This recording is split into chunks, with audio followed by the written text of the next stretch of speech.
जय श्री राम, जय श्री कृष्ण, जय हनुमान। नमस्कार मित्रों, 7th एपिसोड में आपका स्वागत है। श्री डोंगरे जी महाराज भागवत रहस्य में आगे कहते हैं, श्री भागवत शास्त्र बार बार सुनोगे तो परमात्मा से प्रेम बढ़ेगा। आजकल लोग भक्ति तो बहुत करते हैं, परंतु भगवान को साधन और सांसारिक सुखों को साध्य मानकर ही करते हैं, अतः भक्ति सार्थक नहीं होती और लोग दुखी होते हैं। श्री भगवान को ही साध्य मानो, संसार के सुखों को नहीं। कथा में हास्य रस गौण है। कथा किसी को हंसाने के लिए नहीं है, कथा तो ईश्वर को प्रसन्न करने के लिए है। श्रोताओं के हृदय में जो शोक जागृत करे वह शुद्ध। कथा शुद्ध हृदय से रोने के लिए है। मेरा आज तक का जीवन निरर्थक ही निकल गया।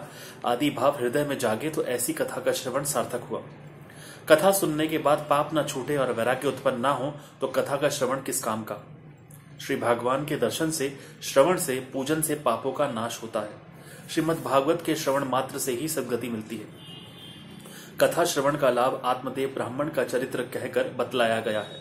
बिना दृष्टांत का सिद्धांत मन को नहीं छूता, अतः आत्मदेव ब्राह्मण का चरित्र कहा गया है। कथा केवल रूपक नहीं है, कथा की लीला सच्ची है और उसमें कहा गया अध्यात्म सिद्धांत भी सत्य है। तुंगभद्रा नदी के किनारे एक ग्राम था। वहां आत्मदेव नामक एक ब्राह्मण अपनी पत्नी धुंधली के साथ रहता था।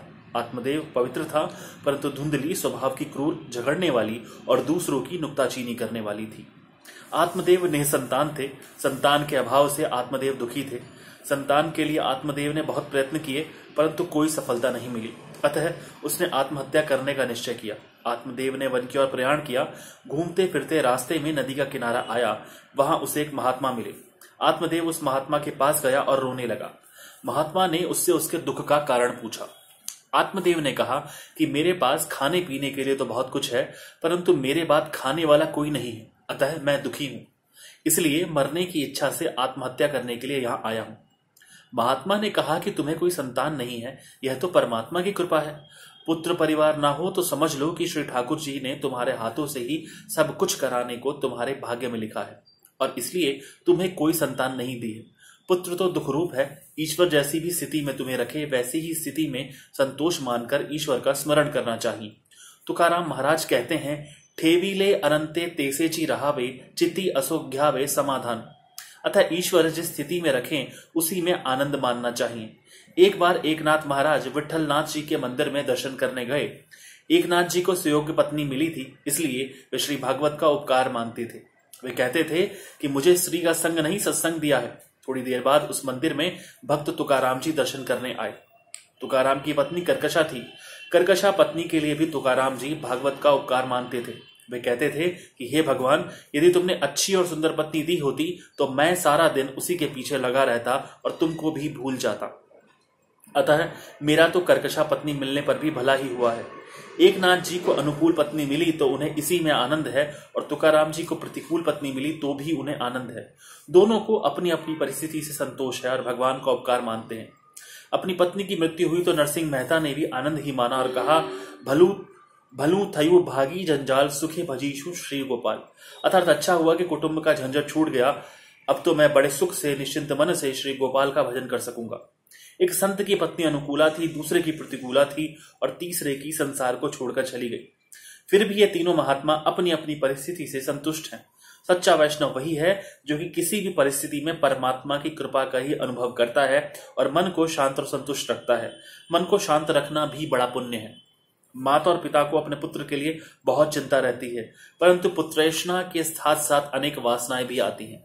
पुत्रैषणा के पीछे वित्तैषणा और वित्तैषणा के पीछे लोकैषणा जागती है। आत्मदेव ने उस महात्मा से कहा कि मुझे पुत्र दो, क्योंकि पुत्र ही पिता को सद्गति देता है। अपुत्रस्य गति नास्ति। वे महात्मा आत्मदेव को समझाते हैं कि श्रुति भगवती एक स्थान पर कहती है कि पुत्र से मुक्ति नहीं मिलती। वंश के रक्षण के लिए सत्कर्म करो। यदि पुत्र ही सद्गति दे सकता हो तो संसार में प्रायः सभी के पुत्र होते हैं, अतः उन सभी को सद्गति मिलनी चाहिए।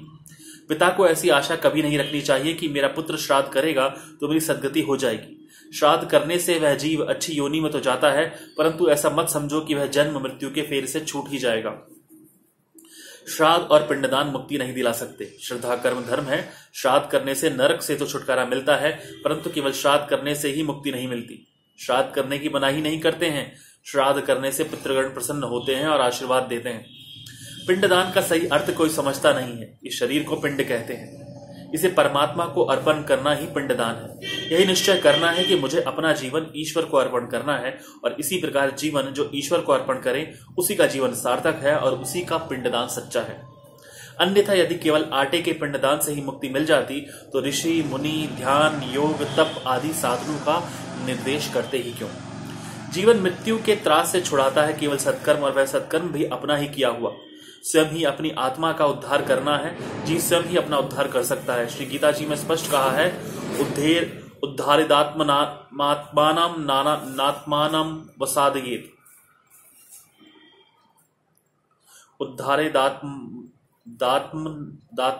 उद्धारिदात्म अनात्मानं नात्मानं वमसादयेत्। स्वयं अपने द्वारा ही अपनी आत्मा का संसार समुद्र से उद्धार करें और अपनी आत्मा को अधोगति की ओर ना ले जाएं। जीव का उद्धार वह स्वयं न करेगा तो और कौन करेगा। मनुष्य का अपने सिवा और कौन हितकारी हो सकता है। यदि वह स्वयं अपना श्रेय न करेगा तो पुत्रादि क्या करेंगे। ईश्वर के लिए जो जीता है उसे अवश्य मुक्ति मिलती है। श्रुति भगवती तो कहती है कि जब तक ईश्वर का अप्रोक्ष अनुभव ना हो, ज्ञान ना हो, तब तक मुक्ति मिलती ही नहीं है।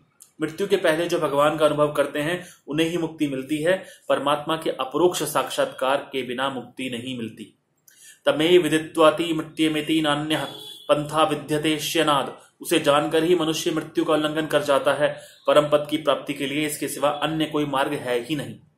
श्री भगवान को जाने बिना दूसरा कोई उपाय नहीं है। अन्यथा केवल श्राद्ध करने से ही कोई मुक्ति मिलती नहीं है। अपने पिंड का दान करोगे अर्थात अपने शरीर को ही श्री परमात्मा को अर्पण करोगे तो तुम्हारा कल्याण होगा। अपना पिंडदान तुम स्वयं अपने हाथों से ही करो, वही उत्तम है। जो पिंड में है वही ब्रह्मांड में है। निश्चय करो कि इस शरीर रूपी पिंड को श्री परमात्मा को अर्पण करना है। तुम अपना पिंडदान स्वयं ही क्यों नहीं करते हो।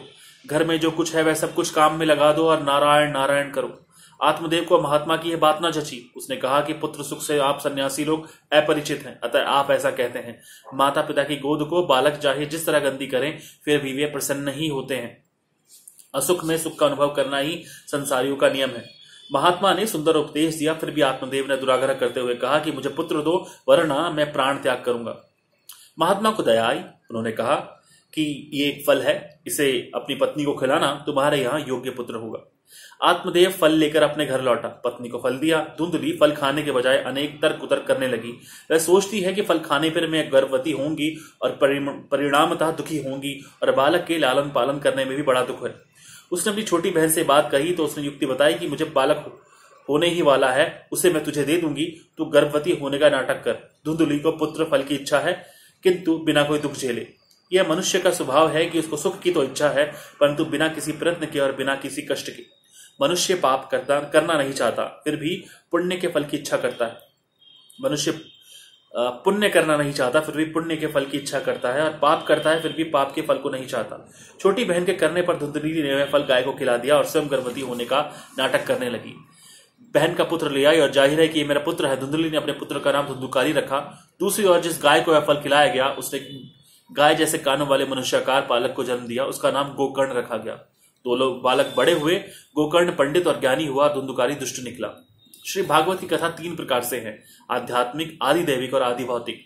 जरा सोचेंगे तो समझ में आएगी। मानव काया ही तुंग भद्रा है। भद्रा का अर्थ है कल्याण करने वाली और तुंग का अर्थ है कठिन अधिक। अत्यधिक कल्याण करने वाली नदी ही तुंग भद्रा नदी और वही मनुष्य का शरीर है। मानव अपनी काया के द्वारा ही आत्मदेव हो सकता है। अपनी आत्मा को स्वयं देव बनाए वही आत्मदेव है। आत्मदेव ही जीवात्मा है। हम सब आत्मदेव हैं। नर ही नारायण बनता है। मानव देह में रहा हुआ जीव देव बन सकता है और दूसरों को भी देव बना सकता है। पशु अपने शरीर से अपना कल्याण नहीं कर सकते। मनुष्य बुद्धि वाला प्राणी होने के कारण अपने शरीर से अपना तथा दूसरों का कल्याण कर सकता है। गुस्सा करने वाली और कुतर्क करने वाली धुंधली बुद्धि ही है। प्रत्येक घर में यह धुंधली होती है। धुंधली कथा में भी उधम मचाती है। द्विधा बुद्धि द्विधा वृत्ति ही है धुंधली है। ऐसी द्विधा बुद्धि जब तक होती है तब तक आत्मशक्ति जागृत नहीं होती। बुद्धि दूसरों की बातों में नाहक टांग अड़ाती है। यह बहुत बड़ा पाप है। मैं कौन हूं, मेरे स्वामी कौन है, इसका विचार बुद्धि नहीं करती है। बुद्धि के साथ आत्मा का विवाह संबंध तो हुआ किंतु जब तक उसे कोई महात्मा ना मिले, सत्संग ना हो, तब तक विवेक नहीं आता है और विवेक रूपी पुत्र का जन्म नहीं होता। विवेक ही आत्मा का पुत्र है। बिना सत्संग विवेक ना हुई। आत्मा और बुद्धि के संबंध से विवेक रूपी पुत्र का जन्म यदि नहीं होता तो संसार रूपी नदी में जीव डूब मरता है। जिसे घर में विवेक रूपी पुत्र नहीं होता वह संसार रूपी नदी में डूब जाता है। इसी से तो आत्मदेव गंगा किनारे पर डूब मरने के लिए जाता है। विवेक सत्संग से जागृत होता है और विवेक आत्मा को आमंत्रित करता है। स्वयं देव बनने की और दूसरों को देव बनाने की शक्ति आत्मा में है, किंतु इस आत्मशक्ति को जागृत करना है। हनुमान जी समर्थ थे, किंतु जाम्बवान ने उनको अपने स्वरूप का ज्ञान कराया, तभी उन्हें अपने स्वरूप का ज्ञान हुआ। आत्मशक्ति सत्संग से जागृत होती है। सत्संग के बिना जीवन में दिव्यता आती नहीं है। संत महात्मा द्वारा दिया गया विवेक रूपी फल बुद्धि को पसंद नहीं है। बुद्धि धुंधली की छोटी बहन है। मन बुद्धि को सलाह लेता है तो दुखी होता है। मन कई बार आत्मा को धोखा देता है। मन स्वार्थी है। मन कहे वह मत करना, सलाह सिर्फ ईश्वर की ही लेनी चाहिए। कुछ विचार करो, आत्मदेव की आत्मा भोली है, उसे मन बुद्धि बार बार धोखा देते हैं। मन की सलाह लो, आत्मदेव मन बुद्धि का छल समझ नहीं सका। फल गाय को खिलाया। गो अर्थात गाय, इंद्रिय भक्ति आदि अर्थ होता है। फल गाय को अर्थात इंद्रिय को खिलाया।